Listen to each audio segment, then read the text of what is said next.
अमोघ शक्ति देखने वाले सभी दर्शकों को पंडित अखिलेश चौधरी का प्रणाम। मित्रों, इच्छा पूर्ति उपायों के अंतर्गत आज मैं आपके सामने एक बहुत ही अद्भुत उपाय लेकर आया हूँ, खास तौर से शिव भक्तों के लिए, जो शिव भक्त हैं, जो देवी के भक्त हैं और जो भगवान गणेश जी के भक्त हैं। इनके लिए एक अद्भुत उपाय है, कोई भी कर सकता है। ऐसा नहीं है कि ये तीनों ही भक्त करेंगे। आप किसी भी संप्रदाय से हो, शैव हो, शाक्त हो, गणपत्य हो, वैष्णव हो, उससे कोई फर्क नहीं पड़ता। लेकिन फिर भी शिव को आप अगर मानते आ रहे हैं और शिव पे आपकी आस्था है तो ये उपाय आपके लिए है। वैसे कर कोई भी सकता है, कोई इसमें कोई त्रुटि नहीं है, कोई दोष नहीं है। करना क्या है, अगर आपके जीवन में आप किसी एक कामना को पूरी करने के लिए, कोई आपकी कामना, इच्छित कामना है, आपकी कोई इच्छा है, तो आप ये प्रयोग करके देखिए। साधनाओं में आपकी रुचि होनी चाहिए, पूजा पाठ में आपका विश्वास होना चाहिए, करने की क्षमता आप में होनी चाहिए। ये तो सबसे पहली बात है। फिर दूसरा, जब कोई आप उपाय करते हैं, कोई काम में प्रयोग करते हैं, किसी कामना की सिद्धि के लिए कोई उपाय, आप पूजा पाठ, आप तपस्या आप करते हैं, तो इसमें शर्त ये है कि एक ही उपाय, एक ही कामना होनी चाहिए। ये नहीं कि आपने 3-4 लिस्ट बना ली और लिस्ट बना के वो सारी चीज़ों के लिए, नहीं, फिर काम नहीं होगा। एक कामना के लिए एक ही बार ये प्रयोग करना है, उसका उपयोग आपको करना है। एक बार में एक ही कामना होनी चाहिए, उसी कामना को सिद्ध करने के लिए प्रयोग आप कर सकते हैं। श्रावण मास की उपासना है, सावन महीने की। सावन महीना अभी आएगा, अभी तो देर है काफी, 2-3 महीने। तो सावन महीना जब भी आए, तो सावन महीना जब लगे, तब ये उपाय आपको करना है। पहले दिन से क्या करना है आपको, सावन महीना जब लगे तो प्रतिपदा से एक दिन पहले, पिछले महीने की पूर्णिमा, आषाढ़ महीने की जो पूर्णिमा है, उस दिन आपको सायंकाल आपको कुछ पीले चावल लेकर जाना है किसी अशोक वृक्ष के नीचे। आपके शहर में कोई अशोक का वृक्ष हो, आशापाला भी बोलते हैं उसे, अशोक का वृक्ष, ठीक है, आम के जैसी पत्तियां होती है उसकी। तो अशोक के वृक्ष के पास जाना है, कोई पुराना पेड़ हो बहुत सुंदर। अशोक के वृक्ष के नीचे जाकर आपको उस अशोक के वृक्ष से प्रार्थना करनी है कि हे वृक्ष देवता, मैं आपके यहाँ से थोड़ी सी मिट्टी लेकर जाऊंगा पूरा महीना भर मैं आपके पास से थोड़ी सी मिट्टी लेकर जाना चाहता हूँ, इसकी मुझे आज्ञा दीजिए। उसके मैं शिवलिंग बनाकर उनसे अपनी कामना पूर्ण करवाना चाहता हूँ, मेरे ऊपर कृपा करें, या जो भी आपको ठीक लगे उस भाषा में आप उनसे निवेदन कीजिए। और पीले चावल वहाँ रखकर आप उस अशोक वृक्ष के नीचे आप रखकर वापस अपने घर पे आ जाइए, एक दिन पहले संध्या टाइम। अगले दिन आपको वापस जाना है, बिना बोले जाना है, चुपचाप जाना है। चुपचाप वहाँ से थोड़ी सी मिट्टी आपको उठाकर लानी है थैली में, उसे घर लेकर आना है। उसको छान लीजिए, अगर उसमें कंकड़ पत्थर होंगे उसको छान लीजिए किसी छलनी से, जब वो मिट्टी मुलायम हो जाए तो उसमें केसर की 2-3 पंखुड़ियाँ, केसर की पत्तियाँ, और उसमें थोड़ा सा केवड़े का इत्र, 4-5 बूंद केवड़े का इत्र, नाग केसर एक जड़ी बूटी होती है, अगर नाग केसर आपको मिल सके तो नाग केसर का भी चूर्ण उसके अंदर मिलाकर उसमें डाल दीजिए। गाय का दूध उसमें मिला लीजिए, और थोड़ा सा पानी या थोड़ा सा और गंगा जल। इस प्रकार से इन 4-5 चीज़ों से उसको मिट्टी को सान कर उससे एक सुंदर सा शिवलिंग बनाइए। उस शिवलिंग की आप अपने घर पे, बिल्कुल ठीक है, आप अपने घर पे आप उसकी पूजा करें। पूजा में आप क्या कर सकते हैं ये आप सोचिए। उपाय तो एक से एक हैं, बहुत सारी चीज़ें हैं।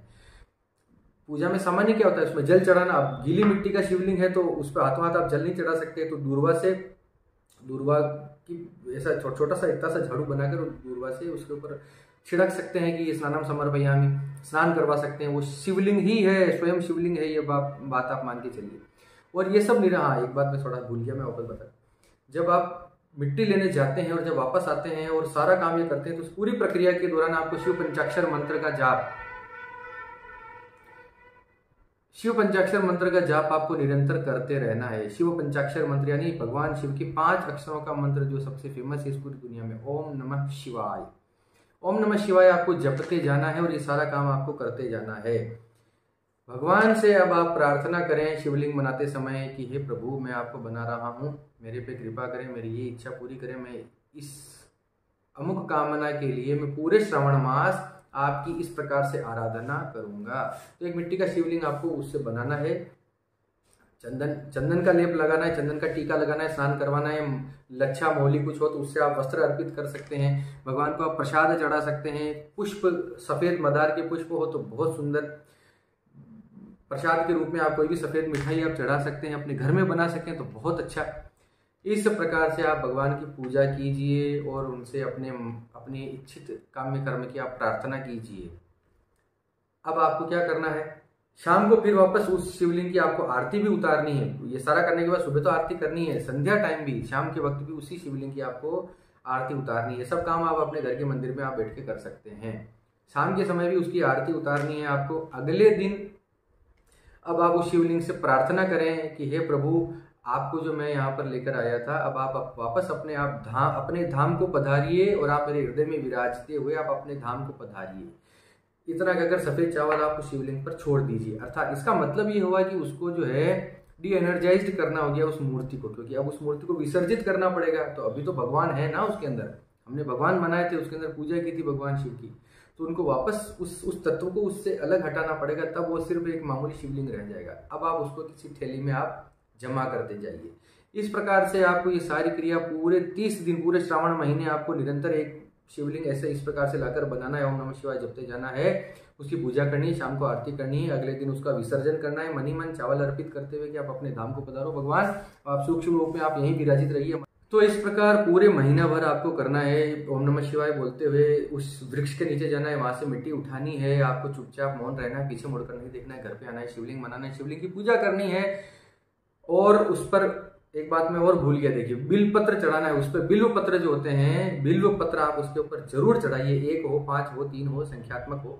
तो ये सारी प्रकार से आप मदार के पुष्प से और पूजा आप उनकी कीजिए। अगले दिन आप उनका विसर्जन कीजिए सफेद चावल चढ़ाते हुए, और फिर अगले दिन नया शिवलिंग। ये प्रक्रिया आपकी पूरी जो है आपको 30 दिनों तक करनी है। 30 दिनों तक करने के बाद उन शिवलिंग जो आपके पूरे इकट्ठा हो गए हैं 30 शिवलिंग, आपको 30 दिनों के बाद श्रावण मास के अगले दिन आपको उन शिवलिंग को किसी बहते जल में आपको प्रवाहित कर देना है, ये बोल के कि हे भगवान, आप मेरा काम अवश्य कीजिएगा, मेरी कामना पूर्ण कीजिएगा, मैं आपके समक्ष नतमस्तक हूँ। इस जो भी आपको ठीक लगे वो बोलिए, प्रार्थना कीजिए। प्रार्थना बहुत तेज है। प्रार्थना का ऐसा कहा जाता है कि मंत्रों से भी तेज असर करती है प्रार्थना। अगर दिल से कर गई, दिल से की जाए तो प्रार्थना में मंत्रों से भी ज्यादा शक्ति होती है। तो अच्छे से प्रार्थना करते आना चाहिए इंसान को। इस प्रकार से आप उनका विसर्जन कीजिए, अपने घर पे आइए। अब आप इन 30 दिनों में आप क्या कर सकते हैं, वो अनुष्ठान काल करते वक्त ये एक पुरस्करण की भांति आप काम कर रहे हैं, अपनी कामना के लिए कर रहे हैं, तो इसमें आपको थोड़ा तपस्या आपको करनी पड़ेगी। वो शिवलिंग आपने बनाया, पूजा की, अपनी कामना कही, तो उसके लिए अब आपको कोई भगवान शिव का स्तोत्र पाठ कर सकते हैं नियमित रूप से। भगवान शिव की माला का आप मंत्र जप सकते हैं। 11 माला, 50 माला, 25 माला, जितना आप संकल्प लेके कि इतनी माला मैं जपूंगा, उतना कोई मंत्र आप जप सकते हैं। जमीन पर सो सकते हैं। एक समय का भोजन कीजिए। बाल और नाखून नहीं कटवाना है उन 30 दिनों में, और जमीन पर फर्श पर लेटना है। ब्रह्मचर्य का पालन करना है, कंवारे हो तो भी और शादीशुदा हो तो भी अपनी पत्नी से दूर रहना है, संसर्ग से दूर रहना है। एक समय भोजन करना है, फलाहार लेना है। जितनी तपस्या को आप इसमें ऐड करेंगे, जितना तपस्या को आप इसमें शामिल करेंगे, जितना तकलीफ देखेंगे 30 दिनों में, उतने ही आपकी कामना का पूर्ण होने के चांसेस बनेंगे। ये उपाय काम करता है, मैंने देखा है, खुद किया है, लोगों पर करवाया है, पूरे विश्वास के साथ। देखिए, विश्वास सबसे पहली चीज है, विश्वास होना चाहिए। मैं इतने विश्वास के साथ बताता हूं तो आपको भी विश्वास होना चाहिए। पूरे विश्वास के साथ कीजिए। ईश्वर आपका कल्याण करे। आप सबके मंगल की कामना करता हुआ मैं पंडित अखिलेश वैद्य आपसे विदा लेता हूँ। धन्यवाद। सर्वे भवन्तु सुखिनः।